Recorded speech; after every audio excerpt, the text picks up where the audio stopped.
لله حق حمده والصلاة والسلام على خير خلقه محمد وآله وصحبه أما بعد بەڕێزان بیسەران و بینەرانی ئەم بەرنامەی ئێمە پێخۆشحاڵین کە وەکو هەموو مامۆستایانی ئازیز وتەیەک پێشکەش بە جەنابتان بکەین دەربارەی بابەتێک لە بابەتە گرنگەکانی ئیسلام کە بریتیە لە گەڕانەوە و پەشیمانبوونەوە و هەروەها توانین ناوی بنێن نوێبوونەوەی مسلمان چونکە تەوبەکردن کە یەکێکە لە فەرزەکانی ئیسلام فەرزێکی هەمیشە زیندووە و فەرزێکە کە لە هەموو کاتەکانی ژیانە ئینسانی مسلمان پێویستی پێیەتی لە شەوانە پێویستی پێیەتی بۆ گوناهی ڕۆژی و لە ڕۆژە پێویستی پێیەتی بۆ گوناهەکانی شەوی و لە گەنجیە پێویستی پێیەتی و لە تەمەنی گەورەیە پێویستی پێیەتی و هەموو تاکێکی کۆمەڵگا پێویستی بە تەوبە هەیە چونکە خوای گەورە ئینسانی وەها دروست کردووە تووشی گوناه هەبێ و هەڵە ئەکات وەلا ئەدا بەڵام خوای گەورە ئەم ئینسانەی بێئومێد نەکردووە و خوای گەورە لە ڕێی بەندەکانیشیەوە لە ڕێی پێغەمبەرانەوە بە بەردەوامی ئینسانەکانی ئاگادار کردوێتەوە کە لادانەکانی ئێوە هەرچەندە زۆر بێ بەڵام مادەم بڕیار بدەن بگەڕێنەوە مادەم بڕیار بدەن کە واز لەو گوناهانە بنەوە و جارێکی تر ژیانێکی نوێ و ناوێکی نوێ و بەرگێکی نوێ لەبەرکەنەوە ئەوە خوای گەورە گەڕانەوەکەتان لێ قبوڵەکە و پەشیمانبوونەوەکەتان وەرئەگرێ و جارێکی تر هیدایەتانەدا کە ژیانێکی نوێ دەست پێ بکەنەوە لە دوای وازێنان لە گوناه و تاوان خوای گەورەش لە قورئاندا بە چەندین ڕێگا و بە چەندین شێوازی زمانەوانی ئینسانی هانداوە بۆ ئەوەی کە تەوبە بکە خوای گەورە هەم وەصفی ئەو کەسانی کردووە کە تەوبە ئەکەن کە ئەفەرمی ئەتائیبون و هەروەها ئەمریشی کردووە بە تەوبەکردن کە ئەفەرمێ وەتوبوا إلى الله جەمیعا تەوبە بکەن هەر هەمووتان کە ئەشگەڕێنەوە بۆ لای خوا بگەڕێنەوە و هەر هەمووتان پەشیمان ببنەوە و لە هەمان کاتیشا خوای گەورە پێغەمبەری ئاگادار کردوێتەوە لە ڕێی فەرموودەکانیەوە و لە ڕێی فەرموودەی قودسیەوە کە ئینسانی ئیماندار بگەڕێتەوە وەکو لە فەرموودەیەکی قودسیە هەیە کە پێغەمبەر صلی الله عليه وسلم ئەفەرمێ خوای گەورە فەرموویەتی ئەگەر ئێوە گوناهەکاندان بگاتە ئاسمانەکانیش ئەوە بگەڕێنەوە بۆ لای خوا و شەریکتان قەرار نەدابێ و تەوبە بکەن خوای گەورە لە گوناهەکانتان خۆش ئەبێ ئەمانە مانای ئەوەیە کە خوای گەورە دایمە دەرگای لێخۆشبوون و چاوپۆشی کردوێتەوە وەکو پێغەمبەر صلی الله عليه وسلم ئەفەرمێ دەرگایەک هەیە لە بینی مەشریق و مەغریبە ئەو دەرگایە هەتا وەکو قیامەت داناخرێ کە دەرگای تەوبەیە هەتا ئەو ڕۆژەی کە قیامەت هەڵەسێ بۆیە خوای گەورە هەم لە دنیای مەجالێکی زۆری داوە بە ئینسان مەجالی تەمەنەکەی پێداوە و کە پێغەمبەر صلی الله علیه وسلم فەرمێ تەوبەی بەندە قبوڵەکرێ هەتا وەکو ئەکەوێتە غەرغەرە واتە لە ژیان تا ئەو ماوە زۆرەی تەمەنێ مەجالی تەوبە هەیە ولا ئەگەر هاتوو نەژمردیت و قیامەت هاو هەتا وەکو هەستانی قیامەت مەجالی تەوبە هەیە بۆیە دایمە ئینسانی ئیماندار هەوڵ بات کە هەموو کاتێکی تەمەنی وەکو پێغەمبەر صلی الله عليه وسلم هەموو ڕۆژێ 100 جار فەرمیەتی ئەستەغفر الله وأتوب إليه خوایە داوای لێخۆشبوون لێ یەکەم بۆ گوناهەکان و ئەگەڕێمەوە بۆ لای تۆ بۆیە ناویشی نراوە تەوبە گەڕانەوە لەبەر ئەوەی کە ئینسان هەست بکات کە پاڵ پشتێکی هەیە هەست بکات کە سەنەدێکی هەیە قەڵایەک هەیە ئەتوانێت پاڵی پێوەباتەوە ئەو قەڵایەش خواکەمان و دروستکەرەکەمان و بەدیهێنەر و ئەو خوا بەڕەحم و بە بەزەیەیە کە لە سەرەتای قورئانەوە ناوی خۆی ناوە بسم الله الرحمن الرحیم بۆیە ئێمەی مسلمان هەمیشە هەست دەکەین کە خوایەک هەیە لەگەڵ ئەوە شاکە هەڵەمان کرد چاوپۆشیمان لێکە و ڕێگەی قەرەبووکردنەوەی هەڵەکانمان پیشان ئەدا بۆیە زانەکانی ئیسلام هەمویان فەرموویانە تەوبە واجبە و ئینسان واجبە لە هەموو گوناهەکانیش تەوبە بکات ئەنجا کە تەوبە واجب بێ لەسەر ئێمە ئیماندار پێویستە بزانین ئەو تەوبەیی کە ئیکەین خوای گەورە لە قورئاندا بە فەرمانی پێکردووە چۆن فەرمانی بە نوێژ کردووە فەرمێتی و ئەقیم الصەلات فەرمانی بە زەکات کردووە فەرمێتی و ئات الزەکات بە هەمان شێوە فەرمانی بە تەوبەش کردووە خوای گەورە و ئێمەی موسڵمان ئەبێت ئاگاداری ئەو فەرمانە خوایانە بین کە خوای گەورە بە ئیماندارانی فەرمووە یا ئەیها الذین ئامنوا توبوا إلى الله توبة نصوحة ئەی ئیمانداران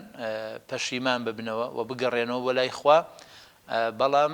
بە تەوبەیەکی ڕاستەقینە نەسوح یعنی دڵسۆزانە ینی پاک و پوخت بێغەل و غەش بۆ چونکە تەوبەی ڕاستەقینە گوناهەکان ئەشواتەوە و گوناهەکان ئەسڕێتەوە پێغەمبەر صلی الله عليه وسلم فەرمێ التائب من الذنب كمن لا ذنب له ئەو کەسەی تەوبە بکات لە گوناهێک وەکو وایە ئەو گوناهەی نەکرد بێت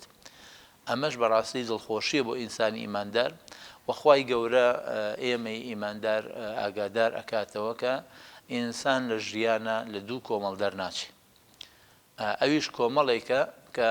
تەوبە ئەکا و ئەگەڕێتەوە ڕۆژانە پەشیمان ئەبێتەوە وەکو پێغەمبەری خوا صلی الله علیه و سلم ئەو ڕێگەی بۆ ئێمە دیاری کردووە و کەسانێکیش تەوبە ناکەن و پەشیمان نین لە هەر گوناهێکە ئەیکەن بۆیە خوای گەورە ئەفەرمێ ومن لم يتب فأولئك هم الظالمون ئەو کەسانی کە تەوبە ناکەن ڕۆژانە یان لە قۆناغەکانی تەمەنیانە یاخود لە ئەو گوناهانە گەورانەی کە تێی ئەکەون لەو هەڵانە گەورانەی کە تێی ئەکەون تەوبە ناکەن ناگەڕێنەوە خوا فەرمێ ئەوانە ستەمکارن ئەوە ستەم لە خۆیانەکەن ستەم لە دەوروبەریانەکەن بەڵام ئینسان کە گەڕایەوە کە جارێک تەوبەی کرد ئیتر ئەگەر چەند جارێکی تریش تەوبە بکە ئەم ئینسانە یعنی نقطەی وەستان بۆ خۆی دروست دەکات خاڵێک دروست دەکات لەو خاڵای ئەوەستەیە لەمە زیاتر من مەجالم نییە بڕۆم لەمە زیاتر بڕۆم تیا ئەچم بۆیە خوای گەورە هەم لە قورئاندا و پێغەمبەری صلی الله علیه و سلم لە فەرمودەکانە گوناهەکانیان دیاری کردووە و تەصنیفیشیان کردووە پێی گەورەی و بچووکی بۆی ئەم ئینسانە سنوورەکان نەبەزێنێ ڕۆژانە ئەستەغفر الله بکە بۆ گوناهە بچووکەکانی و تەوبەی ڕاستەقینەش بکە کە پێغەمبەر صلی الله علیه و سلم فەرموویەتی هەر کەسێ گوناهێکی کرد و دوای ئەوە دەستنوێژێکی کرد دوو ڕکعات نوێژی کرد داوای ڕێبوردنی لە خوای گەورە کرد خوای گەورە لێی خۆشە بێ بۆیە زانەکانی ئیسلام فەرمیانە تەوبەی ڕاستەقینە ئەبێ چەند شتێکی تیابێ یەکەم ئەبێ ئەو ئینسانی کە تەوبە ئەکات پەشیمان بێت چونکە هەر گوناهێ لێی پەشیمان نەبیت هەتا ئێوەرە بڵێ تەوبەم کردووە خوایە تەوبە بێ و یا جایەتە شتیوانەکەم ئەچی تۆ سەری بەڵام ئەگەر پەشیمانی کردەوەی دڵە دایمە پەشیمانی لە دڵەوە دروستە بێ بۆیە ئەگەر ئینسان پەشیمان بوو لە ناخەوە بێتاقەت بوو و ئازار بە دەرونی ئەگەیش بەهۆی ئەو گوناهەوە و هەستکردن بە تاوانی تیا دروست بوو و هەستی کرد کە ئەو هەستەی کە تایەتی کە خوات لە هەموو ئینسانێکە هەستکردن بە گوناهی دروست کردووە لە کوڕەکەی ئادەم پێغەمبەرەوە قابیل سەلامی خۆیان لەسەر بێ تاوەکو ئاخر ئینسان ئەم هەستکردن بە گوناهە خوای گەورە لە ناو ئینسانەکانە دروستی کردووە بۆ ئەوەی ئینسان ئەم هەستکردنە پاڵی پێوە بنێ بۆ وازهێنان بۆ گەڕانەوە جا ئێمەی موسڵمانیش ئەگەر ئینسان پەشیمان بوویەوە ئەوە یەکەم نقطەی گەڕانەوەیەتی بۆ لای خواوە پێغەمبەر صلی الله عليه وسلم ئەفەرمێ الندم التوبة پەشیمان بوونەوە ئەوە تەوبەیە کە یەکسەر لە دڵتا بێتاقەت بووی لە دەروونتا ناڕەحەت بووی و هەستە بە ئازار کرد و حەز کرد ئەو غەڵەتە قەرەبوو بکەیتەوە ئەفەرمێ ئەوە تەوبەیە ئەوە یەکەم هەنگاوی تەوبەیە و ناویشی تەوبەیە چونکە ئەوە گرنگترین خاڵە لە تەوبەکردندا خاڵی دووهەم بریتیە لەوەی کە ئینسانی ئیماندار بە هیچ شێوەیەک نەچێتەوە سەر ئەو گوناهە واتە سوور بێ لەسەر ئەوەی کە ئەو گوناهە نەکاتەوە لەبەرەوەی تەوبە ئیرادە و بۆ ئەگەڕێنێتەوە کاتێک تۆ ئەو گوناهە و کردووە ئیرادە لە دەست داوە یان بەگوێی شەیتانە کردووە یان بەگوێی هاوڵ و ڕەفیقەکانە کردووە بەڵام کاتێک کە تۆ تەوبە ئەەکەی ئیرادەکە و بۆ ئەگەڕێتەوە خۆت بڕیارە دەی جارێکی تر ئەو گوناهە نەکەی بۆیە تەوبە بەهێزکردنی ئیرادەی ئینسانە و خاڵی سێهەمیش ئەوەیە کە ئینسانی ئیماندار لەبەر خاتری خوا میشە بکە خالیسەن مخلیسەن وەکو وتمان نەک لە ترسی کەسێ ئەوانە نەبێت پاشان ئێمەی موسڵمان لە ڕەمەزانە دیارە خوای گەورە عافواتێکی عامی دەرکردووە لە قورئاندا و ئەو عافواتە هەتا ڕۆژی قیامەت لەناو قورئاندا ئەمێنێتەوە فەرمێ قل يا عبادي الذين أسرفوا على أنفسهم لا تقنطوا من رحمة الله إن الله يغفر الذنوب جميعا خوای گەورە فەرمێ ئەی محەممەد بە خەڵکی بڵێ صلی الله عليه وسلم بە خەڵکی بڵێ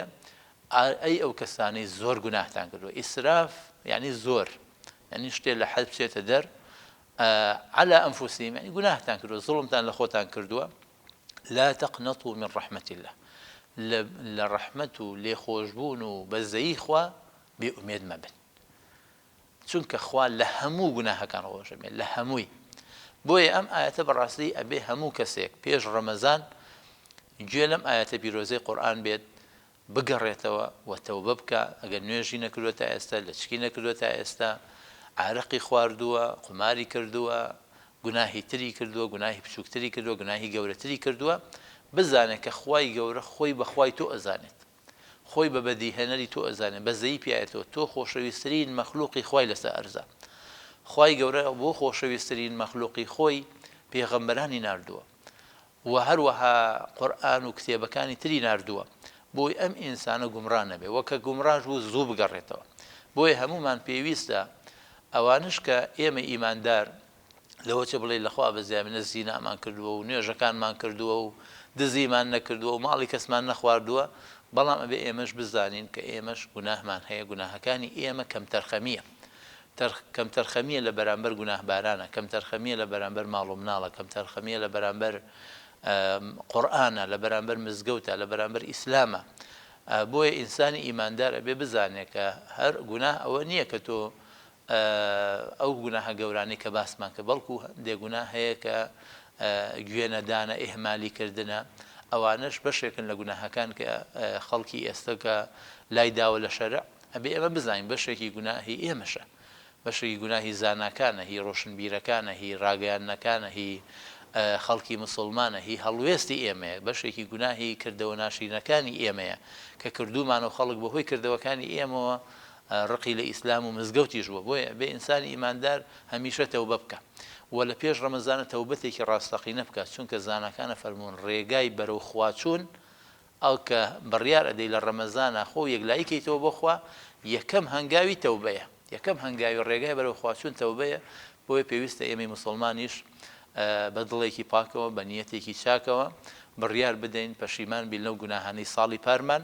و إن شاء الله لەمە دوار لە ڕەمەزان و دەستکەین بە تاعەت و عیبادەت و ئەو گوناهانە گەورانەی کە کردومانە چاوپۆشی خوای گەورە لە هەموو گوناهەکان گەورەترە، وەکو خوای گەورە فەرمێ وەڕەحمەتی وەسیعەت کولە شەی، ڕەحمەتی من هەموو شتێکی داپۆشیوە، لە هەموو شتێک گەورەترە، فراوانترە لە هەچی شتێک کە تۆ تەسەووری ئەەکەی. بۆیە ئێمەش ئیسفادە لەو ڕەحمەتەی خوا بکەین. خوای گەورەش هەر ئەو دەرفەتی ڕەمەزانی بۆ ئەوە ناردووە کە ئێمە پاک بینەوە و لەگەڵ ئەوەشا کە پاکە بینەوە بەرزیش بینەوە. بۆیە بە پێش هەموو شتێ بڕیار بین لە ڕەمەزانە خۆمان پاکەینەوە بە تەوبە، وەکو پێغەمبەر صلی الله علیه و سلم فەرمووی تەوبە گوناهەکان ئەسڕێتەوە. لە هەمان کاتیشا کە ڕەمەزانمان بەسەرا و بەرز بینەوە، داواکەین لە خوای گەورە کە عاقیبەتمان بەخێر بگێڕێ و ئەم مانگی ڕەمەزانەمان بەنسیب بکە و إن شاء الله ببیستین کە نەخۆشی کۆڕۆنا لە کەمبوونایە و لە لاوازبوونایە و دەرگای مزگەوتەکان پشت بە خوای گەورە بە ئومێد و ڕەجا کە ئێمە ئومێدمان بە خوای گەورە هەیە، خۆی ئەم میکرۆبەی لەسەر ئەرزاداناوە و خۆی دروستی کردەوە، دروستکراوی خۆیەتی ئەگەر لەلایەن تاقیەکانی دنیاشەوە بەهێز کرابێ هەر دروستکراوێکی خوایە. بۆیە ئێمە ئومێدمان هەیە کە خوای گەورە بەهێزی بکە و ئێمە لە ڕەحمەت و بەزەیی مزگەوتەکان و مانگی ڕەمەزان و قورئان بێبەش نەبین و داواکەین لە خوای گەورە کە تەوبەی هەموو تەوبەکانە قبوڵکە و تەوبەی ئێمەش قبوڵکە. أقول قولي هذا وأستغفر الله لي ولكم ولسائر المؤمنين.